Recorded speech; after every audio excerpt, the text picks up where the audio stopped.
Législative 2024, quels sont les choix qui s'offrent à vous les 30 juin et 7 juillet prochains? Considérons 3 blocs pour y voir plus clair. Le bloc de gauche, plus que jamais d'extrême gauche vu sa composition et ses idées. Le bloc central et le bloc de droite nationale. Le bloc de gauche, représenté par le Nouveau Front Populaire, comme ils l'ont honteusement appelé, plébiscite une immigration folle dans les accords qui ont été signés par les partis qui s'y sont joints. Des propositions populistes et démagogiques telles que le SMIC à 1 600 € net par mois et une propension à brandir des drapeaux étrangers plutôt que le drapeau français qu'on ne voit jamais dans les innombrables manifestations de gauche. Rappelons également l'antisémitisme latent de ces derniers mois des acteurs politiques de cette gauche qui a perdu tous ses repères idéologiques au nom d'un clientélisme électoral et religieux qui est une véritable bombe à retardement pour tous. Ce bloc d'extrême gauche est sauvage, anti-France et pratique des méthodes totalitaires où la démocratie n'a d'autre choix que d'aller dans son sens, faute de quoi il vous violente pour vous faire taire et vous obliger à penser comme lui. Le bloc central, lui, représenté pour l'essentiel par l'union des partis Renaissance, Horizon, le Modem et l'UDI, sont actuellement au pouvoir puisqu'Emmanuel Macron est issu de ses rangs, élu en 2017 et réélu en 2022.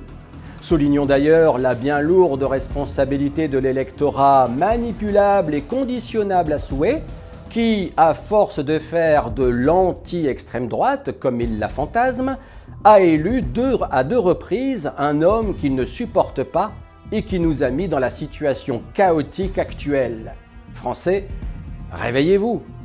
Ce bloc dit central représente l'idéologie mondialiste et veut accélérer l'Europe fédérale où chaque pays qui compose l'Union européenne deviendra une simple région, un sous-État soumis à 100% aux décisions d'un président de l'Europe, dont se rêve Emmanuel Macron, la fin de la France à n'en pas douter, où les individus seront considérés sans valeur, sans culture, sans rien qui leur est propre, de la marchandise tout au plus.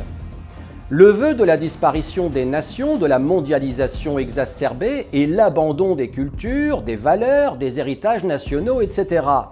Le tout exacerbé par une faculté à user du mensonge qui dépasse l'entendement. Jamais hommes et femmes politiques n'auront autant menti à la population que depuis 2017. Vous en avez fait l'expérience durant 7 ans, à vous de voir ce qu'il en est en 2024. Enfin, le troisième choix qui s'offre à vous pour les élections législatives des 30 juin et 7 juillet est le bloc de droite nationale.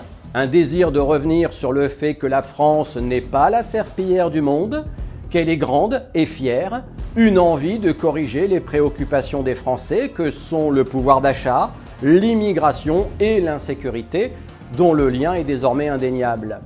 La droite nationale est, à cet instant, portée par le Rassemblement national, dont les résultats aux élections européennes sont sans appel. 93% des communes françaises ont mis Jordan Bardella en tête des suffrages.